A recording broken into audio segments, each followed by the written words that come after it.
All right. Welcome to Shop Talk. Welcome to Shop Talk 2023. 3. Yeah. Yeah. Thanks for joining us again. We're going to talk about something a little bit. I guess we've alluded to this a few times in different Shop Talks. But we're going to talk about longevity versus sound. Yeah. And yeah, that tricky balance, I guess. Yeah. So, when you're building a guitar, often you're treading that fine line between those two. Yeah. You're trying to figure out how far you can push the boundaries without structural issues, right? And when we look at some vintage guitars, There are some structural issues. there are definitely some structural issues, but we like the sound. Yeah. There have been there's some, trade-offs. actually even some small parlors who have some bellying up, Yeah. but we like the sound. Yeah. I do. Yeah. And so yeah, is it? Yeah. So what's the trade-off? Where do we? Yeah. So that's today. So how do we change the longevity of a guitar? How do we make it last for longer? Well, I would say there's a bunch of different areas in the guitar. I'm talking about mainly the acoustic guitar right now. Well, one that applies to acoustic and electric is necks. Yeah. The stability of a neck. In this day and age, we have so many materials that we can use, like carbon fiber, Right. for example. Carbon fiber, why not use it in a neck? Right. It makes it a little bit stiffer, so it does change if there's a player that likes to bend the neck a little bit to create a little bit of that You vibrato see? kind of sound. There's There's a trade-off. another trade-off, There's a right? trade-off. Like some people love it. Mm-hmm. That's a little bit. And there might be some scientifically the lower frequencies travel differently Right. through the neck if it's And a little so, bit stiffer. So Yeah. That's something we hope to get into in another Mm. shop talk. Is that whole neck idea? I think delving deeper, maybe even doing some tests and then coming back and. Yeah. Yeah. But yeah, the neck stability Yeah. is a huge one because that makes the guitar playable or not playable. And so far, I mean, we're throwing in 2 carbon fiber rods extra just to make it stiffer. Yeah. What I really like is a number of builders like Dion is they're putting a U channel in their neck, so it's a lot more stable, a lot more rigid, and then you also have the truss rod for adjustability. But it's going to be hard to adjust. It makes it a little harder to adjust, yeah. Right. And that's just something repair people should know, is that if there's carbon fiber in the neck, it's going to make the truss rod harder to adjust. Mm-hmm. It doesn't mean the truss rod's broken. I've had this issue with another repair person because they thought the truss rod was broken or something, but And it was just needed to reef harder. a little bit harder. Yeah. Yeah. And I was just used to it because they're all that hard. For Yeah. me. Anyways, that's the vintage guitars don't have carbon fiber in the necks, right? Unless they've been Now, the question could be if it sounds better, and this is that trade-off, and where do you make, like if it actually has a better sound, wouldn't you just rather build it so that it will twist or warp or whatever issues may come up, and then replace the neck in 50 years and have that sound again, rather than stability? There's, I think, where the difference is between some makers is the expectation of having to do work to a guitar down the road. So you can build a guitar and expect that it's going to need the neck reset in 15 years or 10 years or whatever. Personally, I don't like that idea because changes like that don't happen like that. Right. They happen slowly. So your guitar gets less playable and less playable and less playable. And then you have to do something about it. And then it starts good again, and then you start getting less playable, less playable, Yeah, and then you start good again. And, right. So if you could get the same sound or as close to that sound, but have it stable. Yeah. There's the tricky part. You're right. You're trying to find out how you can make it more stable without affecting the sound in a Mhm. bad way, maybe affecting the sound in a good way. Yeah. And it's all subjective. So what is a good way? Yes. We don't Well, know. speaking of which, one of the ways you can make your guitar more solid, is the Yeah. full width liners Yeah. to last longer. What are we saying? Longevity, yeah. Yeah. To have the longevity is to put a full width liner on there, which would, of course, protect it from cracks. Mm. It definitely reinforces the sides, so you don't. Yeah. If something hits the side of the guitar, it's not going to have a crack that travels down the side. What else? It makes the structure of the frame really rigid. Right. So the torsion of the neck being pulled up, it doesn't happen because it happens a lot slower. Right. Because the neck can't stretch the back out by pulling up. Certain woods, certain glues will affect this too because there's creep, what they call creep. Right. With enough tension, you Yeah. can actually So have you actually get some moving. twisting where the back is wanting to pull off on the back and the top is wanting to pull in. Well, because the back is arched to a 15-foot radius, then it can get stretched flat. Right. Right. So it's okay. So yeah, it oftentimes it's okay, but you need a neck reset because the neck all of a sudden is pointing down at the bridge, Okay. and then your strings are really high up. Yeah. So, Which is a problem. yeah, it is. It is. I mean, that's no good. I don't like Yeah, that. because you can only bring your saddle so low before you have issues. Okay. And the lower you put your saddle, the less torsion there is on top, and the less drive you're putting into your guitar top. Right. Strings. But does full width liners change the sound? Yeah, that's and many builders are liking the full width liners, the sound difference that they're getting out of it. Personally, I actually don't really like the full width, the sound anyways. Just because it, at least with my building style, I found that it affects the bass. That's the only one we can compare it to right now is the ones that you did. Yeah, it affects the bass, but not necessarily in a negative way. No. It makes the bass notes clearer. Yeah, there was definitely clarity there. Yeah, and which is great in certain music and different playing styles. The clarity is actually really nice. Recording, it's really nice. Yeah, they say. Yeah.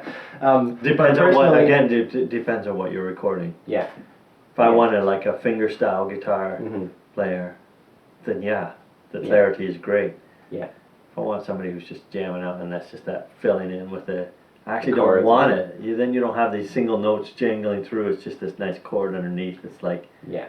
And that's the difference I've noticed. Yeah. Is that there is, the notes seem to, what's the word? They interact with each other, as opposed to being so clear and separate. Again, this is just from our experience of his building. Yeah, and it could be totally solid different. liners. Yeah. We can't promise you that every solid liner is going to be the structured sides do help. increase. They do help. They actually widen the vibrating area of the top and the back. So if you were to do Chladni tests with dust, you'll actually notice that if you add mass to the sides, it widens the vibrating area. And that just means there's less vibrations going down the sides. Right. It's more stable and rigid on the edges. Okay. Therefore, the top and the back vibrate more efficiently. Yeah. But we did a shop talk on efficiency. We'll put the link right here. Okay. And yeah. Well, there it is.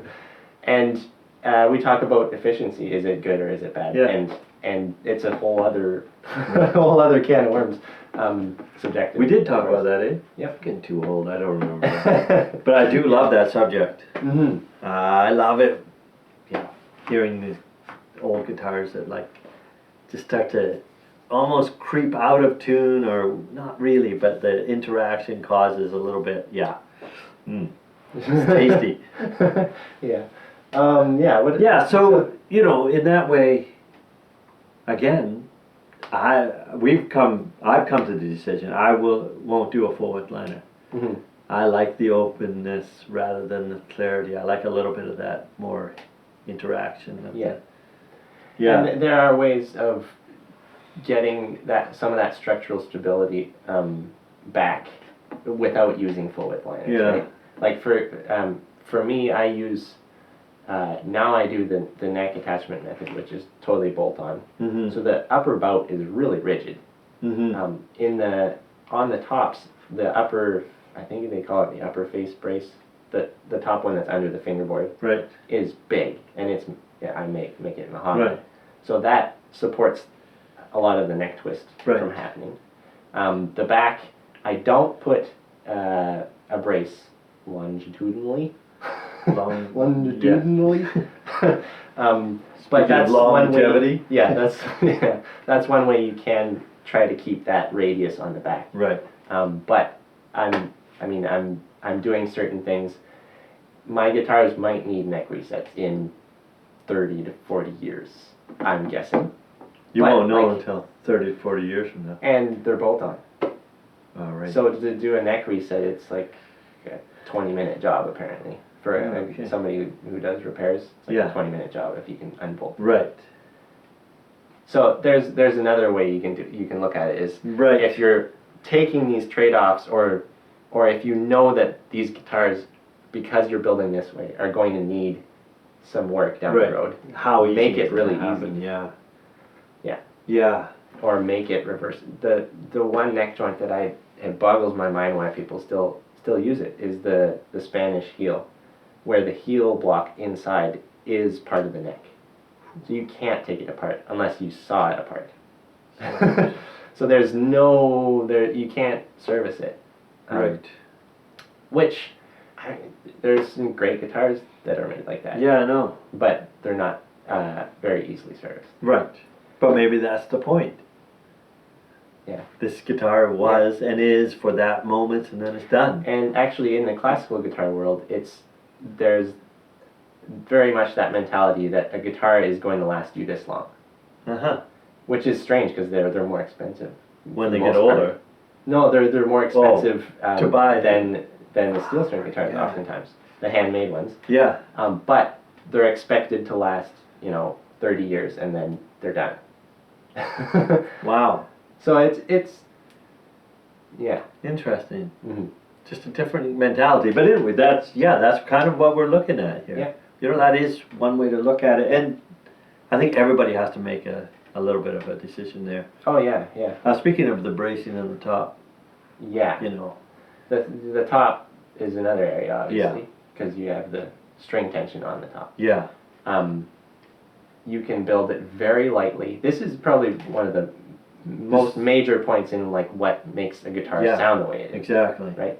So if you make a guitar top super lightweight, super thin, it's going to be very responsive. Right. But it has a whole host of issues that can happen in the short term. Yeah. Even in the short term. You can have distortion happening. I don't like to see my tops bulging too much. So if you look at a top that is very thin, you can almost see all the braces. Right. Now, why don't you like it to bulge? Partly it's aesthetic. Okay. But also if it's bulging right off the bat, wood is gonna move. Mm-hmm. If it's being pulled with 180 pounds of force, these little braces like this. Yeah. If they're already moving a bit, I feel like they have the potential to move quite a bit more. Yeah. But I like a little belly in a guitar. There is something to be said, and Samoji talks about it in his book, is that once your top starts to deform a bit, it actually creates little undulations in this. I don't buy it. You don't buy it, but you do buy that there is a little bit of a sound difference in. Yeah, there is, and I actually want to measure this because there is a certain frequency that specifically happens behind the bridge there. And I think, to my ear, I really like that frequency coming a little bit more.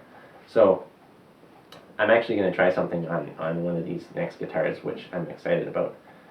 But it's just to get that area to be more active. Right. To boost that frequency. And I don't think it particularly Has to be bellied. no. Okay, maybe I don't if think it's so. maybe if it's active and I not think bellied, it would still create. It's Exactly. just about how active it is, and that's why it ends up bellying. Yeah. Right, because I the think so. pressure is definitely on there, which causes the bellying. Right, and so then it's definitely active. So if you could get that to happen, but not have Yeah. the stress on the wood that could potentially lead to. Yeah. I mean, But the biggest thing there with the belly problem is that you start, if it keeps going, you start to lose again. You have to keep increasing your saddle height. and the belly could get bigger. Yeah. But yeah, oftentimes it's fine. An old guitar can have a belly and it'll Never always be change. like that. Yeah. So these might be details that really shouldn't be stressed about, Mm-hmm. but I do anyway. Yeah. Well, and there is a certain amount though, like if it's braced right, Mm. what are you protecting yourself from, longevity wise? Besides deformation. Yeah, the top eventually failing, I guess. Yeah. I mean, there's But- cracks, just Cracks, yeah. tearing, like you said before with cedar, there can be some tearing up, which the braces don't do, but I guess it would a little bit underneath, depending on Yeah, how if the you start grain is. twisting it a Yeah. bit, then you get a... Yeah, and if the brace is holding it down, yeah. So, yeah, it does make a difference. Yeah. But an interesting thing about that, and this is kind of a side note, but when I made a guitar that bellied a little bit more than I usually have, and it's one of the best sounding guitars I ever made. and It's not kidding. And now I have to figure out how to get that. recreate that, Yeah. but try to make the belly less. I Right. guess, right. But still get that sound. Yeah. Yeah. What's happening there is there's certain frequencies that are more active, right? Mm-hmm. Which is really interesting because we're making the sound less balanced. Right. So you have an EQ curve. Every Right. guitar is going to respond differently, but by boosting these certain frequencies, there's a quality of sound, right? And that's a quality where behind the bridge area, when it's more active, I like that quality of sound. So well balanced. It's interesting, the term well balanced. I'm not sure that it really Is pertains what you want. to a flat EQ curve, Right. right? Or what? Or a flat yeah. EQ curve is not really what you would consider a Yeah. well-balanced guitar. Yeah. Yeah. And I think that we would probably find that in like speakers are not flat. Yeah. They're designed to excite certain areas that. Yeah. Right. Like the human ear. Right. Yeah. Makes sense. Yeah. In fact, when you're mixing a song, they talk about trying to get monitors or speakers that are flat. Yeah. Right. So you can hear where those are happening so that you can set it up so that when they get to the speakers, hopefully they're not. Yeah. Which is interesting. But Yeah. A little bit of a tangent there. Yeah. But, But that's the same idea, right? Like we aren't trying to create and yet certain things that we do to strengthen it, I feel like it's creating more, if you're talking about bracing or the liners as well, it's creating more of a flat, yeah. controlled response. Yeah. This is where efficiency plays in, right? Yeah. Efficiency means every note is working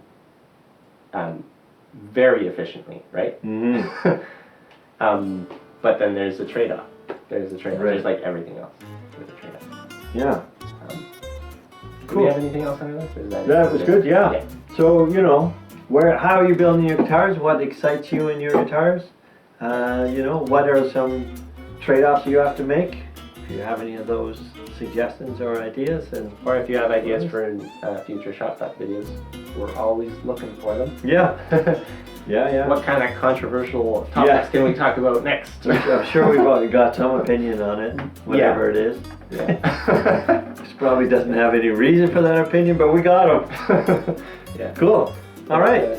Yeah. I didn't drink any of my drink. Oh, Oh, well. well. Next one. Yeah, cheers. Thanks for joining us. All right. Have a good one.